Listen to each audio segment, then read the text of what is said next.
Well, in this version of Atheist Bible Sunday School, we're going to do the church covenant, perseverance, and preservation of the believer. Obviously, I'm not reading the whole thing. I mean, you can try as I'm going through this. You want to keep pausing and all that stuff. Introduction. Many good Christian people have differed through the years on whether a person who is saved is eternally saved. This lesson will discuss the fact of security of the believer. The Christian has been born again. Salvation is likened to a baby's birth in John 1:13 and John 3, verse 3 through 7. Saved people are the children of God. A child cannot become unborn, and the relationship of the father and child cannot be ended. Notice also that the Bible mentions the second birth many times, but it never mentions the third birth. To be born again once is enough. To become God's child is as well as when one was born his father's child. A Christian is literally a child of God and has become a partaker of the divine nature. Whatever that man does, God has become his father, and he has become God's child. Children stray in the family, but not by virtue of their goodness, but by virtue of their birth. Christians are God's children. Romans 8:4 through 17.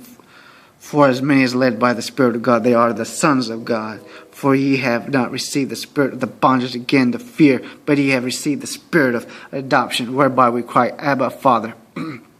The Spirit itself beareth witness with our spirit that we are the children of God, and if children, then heirs of God, and joint heirs of Christ, if so be that we suffer with him, that we may be also glorified together. The Christian has eternal life. More than 45 times in the Bible, the term eternal life and everlasting life are found besides many of such terms as eternal redemption, eternal glory, eternal salvation, eternal inheritance, etc. These terms are used more often in the Gospel of John than elsewhere. Everywhere they are used, the promise of everlasting life is given to those who believe, just like in the well-known John 3:16. The same thing is repeated again and again in the Bible. John 6:47 says, Verily, verily, I say to you, he that believeth on me hath everlasting life. There again, God says the believer has everlasting life. John 5:24 says, Verily, verily, I say unto you, he that heareth my word and believeth on him that sent me has everlasting life, and shall not come into condemnation, but is passed from death into life. Suppose that 10 years after a person saved, he will lose his salvation. That would not be everlasting forever life. God will not cast out the believer. John 6:37 promises that a saved person will never be cast out. All that the Father giveth me shall come to me, and him that cometh to me I will in no wise cast out. Notice the words, in no wise. There is no way God will cast out the believer. There is no condemnation for the believer. The saved person will not come into condemnation. John 5:24. Verily, verily, I say unto you, he that hears my word and believeth on him that sent me hath everlasting life, and shall not come into condemnation. No one can take the Christian out of the hands of Christ. And John 28 expresses a triple promise concerning the security of God's sheep. Christ gave them eternal life. They shall never perish, neither shall any man pluck them out of Christ's hands. No one, neither man nor the devil, can take of Christ's sheep out of his hands. There is no way to take away from God that has been deposited to him.